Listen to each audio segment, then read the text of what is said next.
관저 문제. 관저 문제, 그다음에 청와대 문제. 왜냐면 청와대로 빨리 옮겨야 되잖아요. 그렇죠. 네, 청와대 문제, 경호처 문제.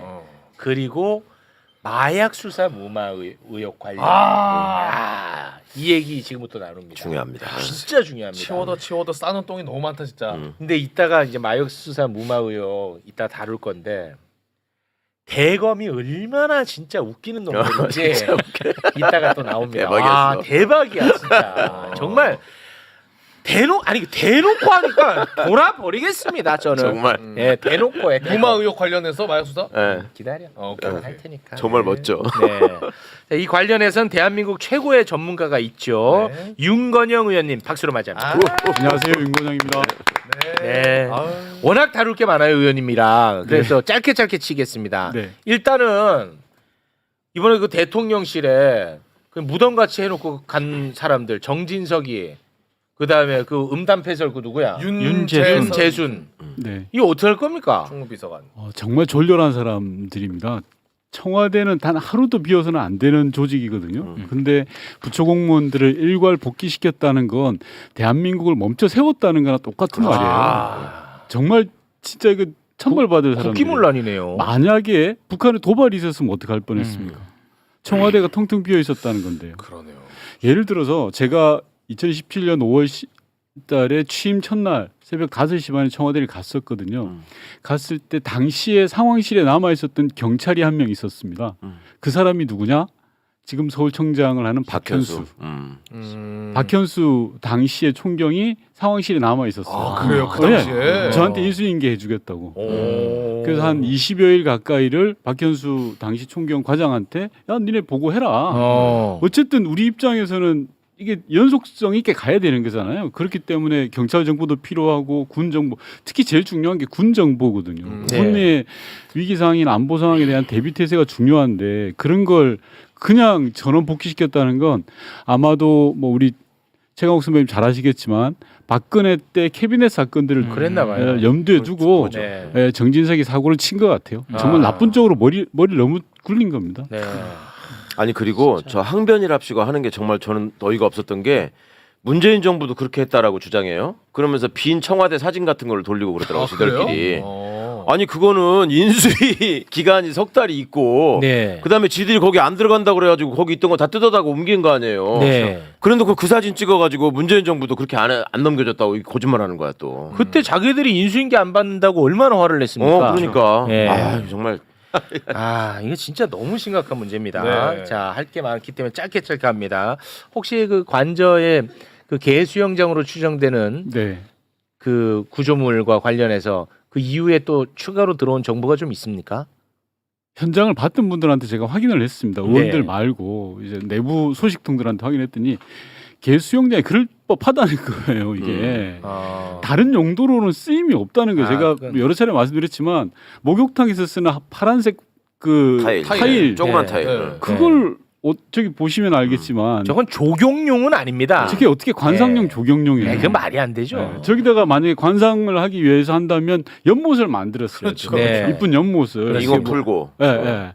그런데 저기다가 저렇게 만들었다는 건 개 수영장으로 밖에는 해석이 안 되는 거죠, 사실은. 네. 근데 이게 수돗물을 많이 쓴 것과 이 구조물하고의 상관관계는 저는 크지 않다고 보는 입장이거든요. 왜냐하면 겨울에도 수돗물을 많이 썼더라고. 개들이 겨울에 저기서 수영했겠냐? 그건 아니지 않겠습니까? 그렇죠. 그럴 수 있는데 한남동 관저가 매주 228톤의 물을 썼다는 거예요. 매주. 그러니까 2인 가족 기준으로 보면 75배를 쓴 거예요. 네. 윤석열 내외 둘이잖아요. 네. 2인 가족이에요, 그냥. 네. 근데 75배를 쓸 일이 없어요. 제가 한남동 관저에 여러 차례 갔습니다. 예전에 외교부 장관 그래요. 공간 시절 가봤잖아요, 다. 가보셨죠? 네. 그렇게 넓은 공간이 아니에요. 안 저기는 쓸 일이 없는 데인데 저렇게 많이 썼다는 게 의구심이 생겨서 추적 조사를 하다 보니 네. 개 수영장 추정되는 게 나왔던 거죠. 근데 이거 한다고 그렇게 많이 쓰나? 그 얘기는 하시더라고요. 저기 잔 목욕탕 타일을 붙여놨다 그랬잖아요. 네. 그 타일 사이에는 틈이 있잖아요. 네. 거기 때가 끼거든. 네. 그러니까 계속 물을 바꿔줘야 되고 매일매일 청소하면서 그걸 갈아줄 수 있어야 된다는 거예요. 아, 그래요? 그러니까 자주 교체했다는 건 맞는 말인 것 같아요. 아 그렇습니까? 네 알겠습니다. 시간이 없어서 운 좋았다 개수영장 이 정도로 짧게 칩니다. 자 그리고 계속해서 우리 의원님이 지적했던 게 있어요. 관저의 그 스크린 골프장. 아 맞아. 스크린 골프장과 관련해 갖고 문제 제기를 계속 해왔었거든요. 그 사진 잠깐 좀 올려주시겠습니까? 스크린 골프장을 만들기 위해서 없던 건축물을 증축을 했다. 근데 이제 문제는 뭐냐면 증축을 하면 돈이 들어갈 거 아닙니까? 그렇죠. 근데 이 공사비 내역이 없어. 아 예. 그래서 이 누군가가 대납을 해준 거 아니냐 하는 의혹이 일었어요. 그리고 심지어 저게 미등기입니다. 그렇죠. 심지어. 그리고 이제 관저 관련해서는 또 자격이 없는 21g하고 수의 계약도 했고 문제가 한두 가지가 아니야. 근데 이런 여러 의혹에 대해서 이제 최재해 감사원이 1년 8개월 동안 감사했잖아. 네. 근데 거의 밝혀내지 못했어. 부실 감사야. 그래가지고 그것 때문에 최재해를 탄핵을 시켰잖아. 네. 기억하죠? 네. 탄핵이 돼서 이제 직무가 정지돼 있는 그런 상황에서 이제 체제가 없으니까 조은석 직무대행 체제로 그 운영이 됩니다. 네. 그때 이제 재심의를 지시를 해요. 아 다시 알아봐라.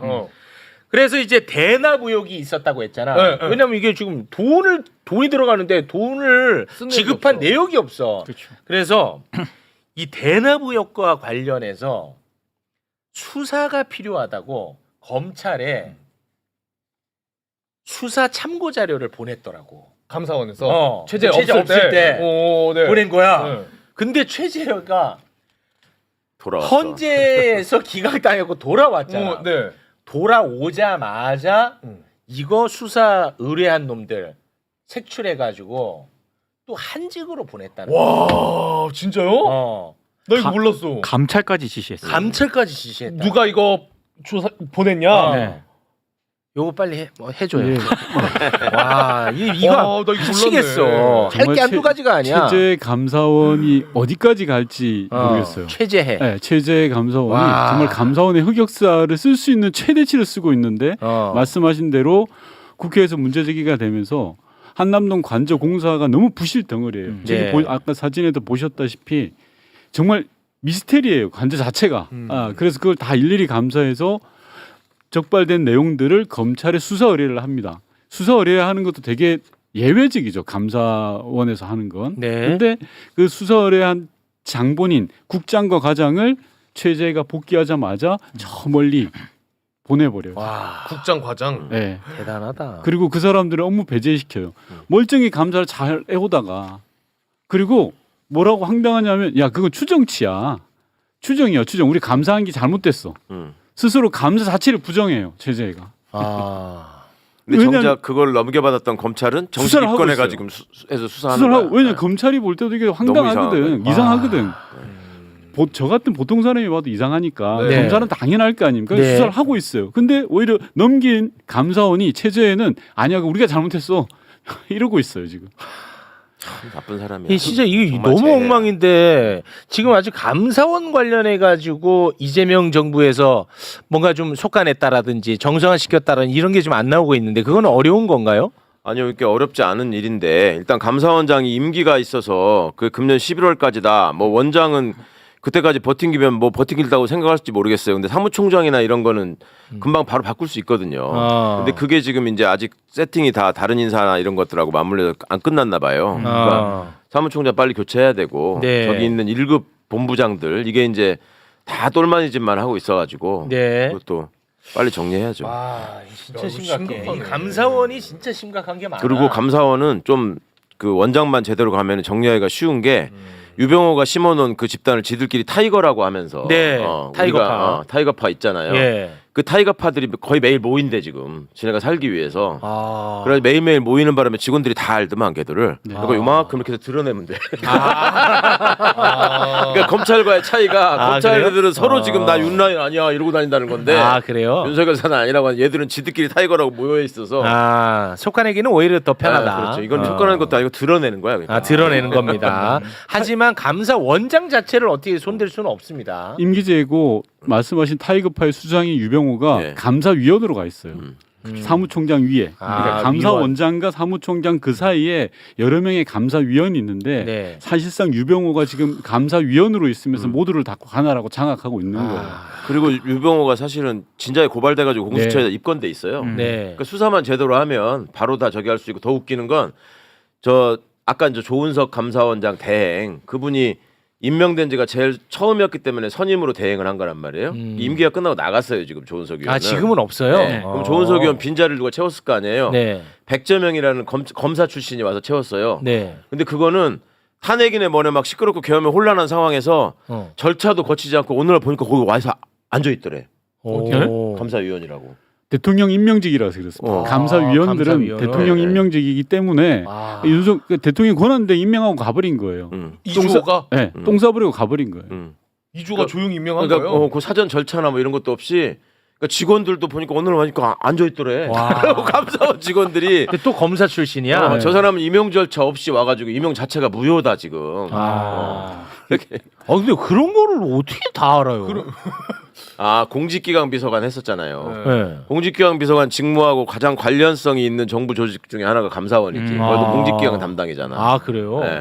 그 안에 있는 사람들이 한이 맺혀가지고 원래 감사위원 절차는 뭔데요? 원래는 인사혁신처에서 공모해가지고 그거를 이제 정부에서 인사검증 다 거쳐가지고 감사원장이 제청하고 감사원장 예, 제청. 그렇게 해서 임명해야 되는데 감사원장이 아마 최재가 없었을 거야. 그리고 대행이 제청한 적도 없대. 인사혁신처에서 저기 한 적도 없고. 근데 진짜 문제네. 그러니까 오늘 보니까 앉아 있더래. 직원들이 진짜 문제네. 이건 진짜 문제입니다. 절차의 문제가 심각합니다. 한남동 관저 이전은 특검법이 처리돼 있고 그 안에 포함되어 있기 때문에 특검에서 처리를 하면 됩니다. 근데 네. 말씀처럼 감사원 문제는 지금도 진행 중이에요. 전임 정부 탈탈 털었던 것 비롯해서 여기 타이거파들이 여전히 감사원의 주축 세력이기 때문에 하루빨리 손을 봐야 되는 네, 부분입니다. 알겠습니다. 할 게 많아서 감사원도 운 좋았습니다. 여기까지만 하고요. 자 그리고 이제 청와대로 옮겨야 되는데, 야 이것도 몰랐던 얘기가 나왔어요. 청와대에 국가 위기관리센터라고 지하 벙커에 엄청나게 복잡한 시스템이랑 이런 게 다 마련이 되어 있었나 봐. 네. 청와대에 그런 게 뭐 당연히 있어야겠죠. 그렇죠. 근데 윤석열이가 밑도 끝도 없이 청와대에서 대통령실로 옮겼잖아요. 용산으로. 근데 그 시스템을 다 뜯어가가지고 거기 벙커에 있는 거? 그걸 뜯어갔다는 거야. 그거 엄청나게 복잡하고. 아니 뭐 냉장고도 아니고 뭘 그게 어떻게 그래가지고 이제 청와대로 다시 들어가려면 이게 문제가 될 거라는 것을 우리 윤건영 의원이 또 지적을 했더라고요.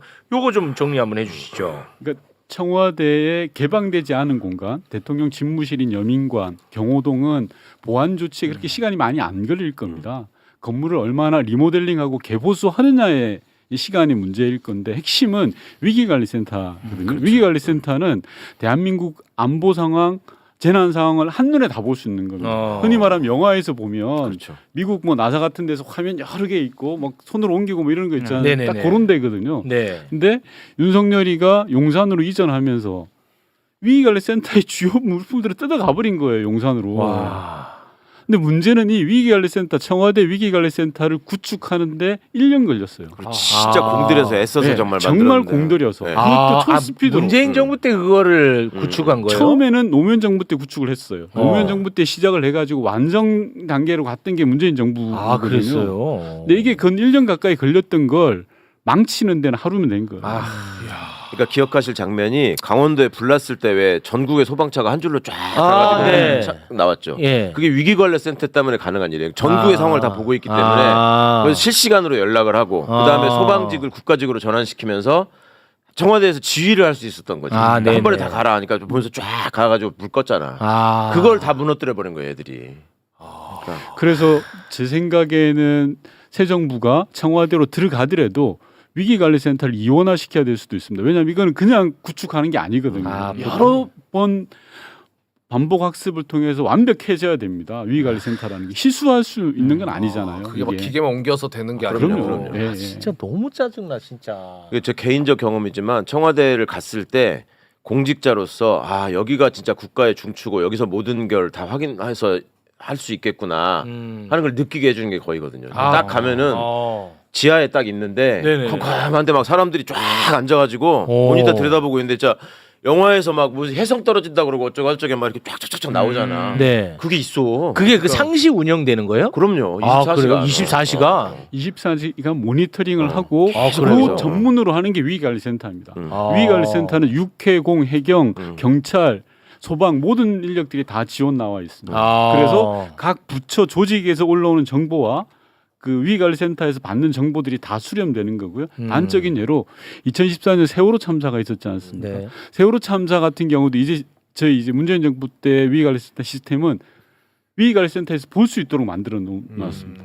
그런 배가 어떻게 침몰을 한다든지 하면 줌으로 당겨서 볼 수 있는 그런 상황까지도 그러니까 여객선들이 어디로 가고 있고 비행기를 어디로 날아가고 다 확인할 수 있는 야. 거예요. 그리고 그것만 있는 게 아니라 예를 들어서 뭐 아프리카 돼지열병 이런 얘기 많이 들었잖아요. 네. 그러면 어디서 발생하면은 왜 살처분한다, 확장된다 네네. 이런 거, 그것도 다 떠. 와. 그러니까 농림부 직원들도 가서 쫙 보고 있고 막 이랬었는데. 아니 그러면은 그런 것을 구축하는데 그렇게 공들여고 어렵게 했다고 했으면 윤석열 정부에는 그 정도 규모의 구축이 되어 있었을까요? 그래서 제가 윤석열 정부 초기에 여러 차례 방송에서 지적했던 게 위기관리센터가 심각하다. 네. 제대로 구축 안 됐을 거야. 아. 6개월 1년 사이 구축 도저히 못해. 용산으로 옮겼다고는 하지만 왜냐 그래서 안 돼. 이 야나들이 이걸 빼가지고 옮긴 거예요. 청와대 걸 빼가지고 옮겼는데 옮겼다 하더라도 제가 볼 때는 초기 몇 달 최소 6개월은 제대로 구축 안 됐을 겁니다. 제대로 구축될 리가 없습니다. 그러니까 그렇게 중요하고 긴박한 업무를 이놈들 처음에 아크로비스타에서 출퇴근했잖아요. 윤석열이가 그렇죠. 한남동 네. 고칠 때까지 안 들어간다고. 그때 그럼 위기 상황이 되면 어떻게 될 거냐 그랬더니 봉고차 하나 따라다니고 있다 지금. 거기에 모든 시스템이 다 갖춰져 있다. 그랬던 놈들이요 지금. 그거 찾아보세요. 흥신소야. 아니 진짜 근데 그렇게 했었어. 그때 그랬었어. 그리고 아이고, 대통령이 계신 곳이 위기관리센터다 뭐 이런 그러니까. 얘기까지 했었어. 그건 기억난다. 그 봉고차도 문재인 정부 때 만든 봉고차인데요. 그게 어떤 거냐면 남북 정상회담을 판문점에서 하는데 대통령이 판문점에 가면 판문점이라는 땅은 어찌됐든 남북 공동에 관할하는 네. 지역이잖아요. 야, 그래서 이거 심각하다. 위기관리센터의 압축판 정말 엑기스만 있는 봉고차를 만들자. 그래서 만든 게 그 봉고차인데 그거하고 네. 비교가 할 바가 아니죠. 알겠습니다. 시청자 여러분, 오늘 윤석열의 한남동 관저에서 벌어진 일들을 살펴보니 정말 할 말을 잃게 됩니다. 2인 가족이 매주 228톤의 물을 사용한다는 것부터가 상식적으로 이해가 되지 않습니다. 일반 가정의 75배라는 것은 단순한 생활용수 사용량을 넘어선 뭔가 다른 용도가 있었다는 것을 의미하는 게 아닐까요? 더욱 심각한 것은 이런 의혹들이 제기되었을 때 감사원이 제대로 된 감사를 하지 않고 오히려 은폐를 시도했다는 점입니다. 최재해 감사원장이 수사를 의뢰한 직원들을 보복으로 좌천시키고 심지어 자신들의 감사 결과를 뒤집으려 했다는 것은 국가기관이 개인의 비리를 덮기 위해 움직였다는 것을 보여줍니다.